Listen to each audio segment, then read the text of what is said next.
Rick Moranis is returning to movies, and it's not just any role or any comeback. After more than 2 decades away from the spotlight, he is stepping into Spaceballs 2, the long-rumored sequel to the 1987 cult classic comedy directed by Mel Brooks. This is not just another Hollywood revival. This is a comeback that fans have been begging for, one that many thought would never happen, and one that speaks to both the legacy of Rick Moranis and the incredible staying power of a film that started as a parody but became a cultural touchstone. To fully grasp why this is such a monumental moment, let's rewind. Rick Moranis wasn't just another actor in the 1980s, he was one of the most bankable comedy stars of his era.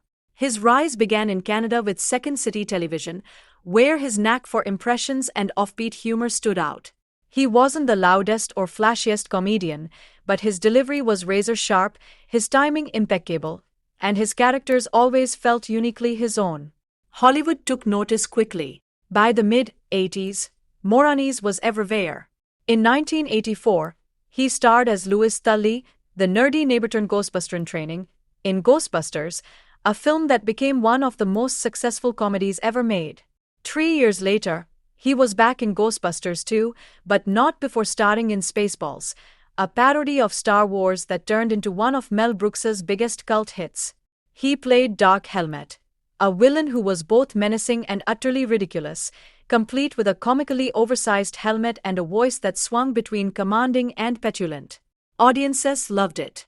And then came Honey, I Shrunk the Kids in 1989, a movie that became a phenomenon. Moranis played Wayne Szalinski, the bumbling inventor who accidentally shrinks his children. The movie grossed over $220 million worldwide and spawned sequels, merchandise, a theme park attraction, and solidified Moranis as a family-friendly star.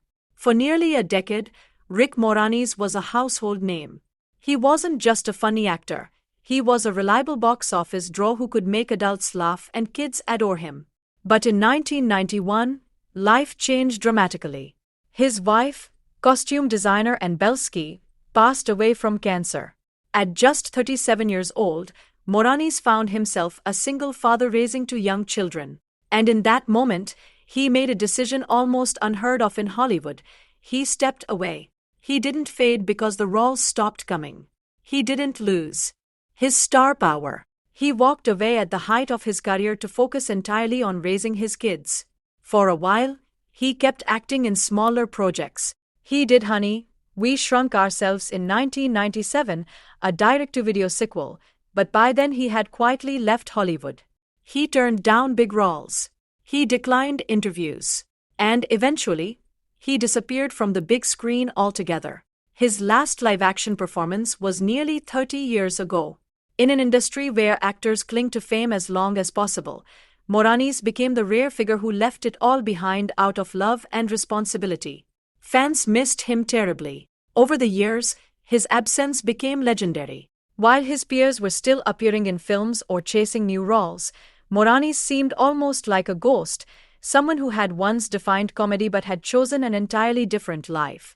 Occasionally, he would surface in voice roles, like Brother Bear, or in interviews where he explained that he hadn't retired permanently, but simply hadn't found a project worthy of his time. That's what makes his reported return in Spaceballs 2 so extraordinary. For years, Mel Brooks himself teased the idea of a sequel. The original Spaceballs ended with a wink to the audience, promising a follow-up called Spaceballs 2, The Search for More Money. It was a joke, a parody of sequels before sequels dominated Hollywood. For decades, fans quoted it, laughed about it, and dreamed of it actually happening. But it never did. Mel Brooks would occasionally mention it in interviews, but nothing materialized. Many assumed it was a gag that would remain unfulfilled forever. And now, here we are. Spaceballs 2 is real. It is currently in development with Amazon MGM Studios, and it already has an announced release year, 2027. This isn't just a small project either. It's being designed as both a sequel and a satire of modern Hollywood itself. With franchises, cinematic universes, and endless reboots dominating theaters, what better time for Spaceballs to return? Mel Brooks, at 98 years old, is back as yogurt. Bill Pullman is reprising his role as Lone Star. Daphne Zuniga returns as Princess Vespa. And joining them are new faces like Doge Gad, who is co-writing the script and starring K.K. Palmer and Louis Pullman. The film is being directed by Josh Greenbaum, with a script from Gad, Benji Samith, and Dan Hernandez. This team has promised to honor the legacy of the original while updating it for today's audiences. But the biggest headline of all is the reported return of Rick Moranis as Dark Helmet. Josh Gad has been deliberately coy about confirming it, but he has strongly hinted that Moranis is on board, saying that if Rick agreed to come back, it would only be because he believed the project was truly worthy. That statement alone sent fans into overdrive. The possibility of seeing Dark Helmet on the big screen again, after nearly 40 years, is something that fans are calling a dream come true. Public reaction has been explosive. Social media is buzzing with excitement, nostalgia, and even disbelief. For younger audiences who grew up watching Honey, I Shrunk the Kids on VHS or cable, Moranis' return feels like a piece of childhood coming back to life. For older fans who loved his work in Ghostbusters and Spaceballs, it feels like a long-lost friend finally returning home. Some fans have even described it as the comeback of the century, while others admit they are bracing themselves for an emotional reaction when they finally see Moranis back in costume. And there's another layer to this, the personal significance. Rick Moranis didn't leave Hollywood because he was forgotten. He left because he chose his family. His absence became a story of sacrifice and love, and his return now feels like a reward not just for fans, but for him. He's returning on his own terms, in a role that matters to him, in a film that respects his legacy. That's why this isn't just about a sequel. This is about a man stepping back into the world he once left behind, not because he has to, but because he wants to. So what can we expect from Spaceballs 2? While plot details are tightly guarded, the creators have teased that it will parody modern Hollywood itself. Think of endless Marvel spin-offs, endless Star Wars prequels, cinematic universes that stretch across decades. All of that is ripe for satire. Imagine Dark Helmet trying to reboot his own story, or Lone Star facing off against new villains who are more like corporate executives than galactic tyrants. The potential is enormous, and fans know that with Mel Brooks involved, the humor will be sharp, biting, and hilarious.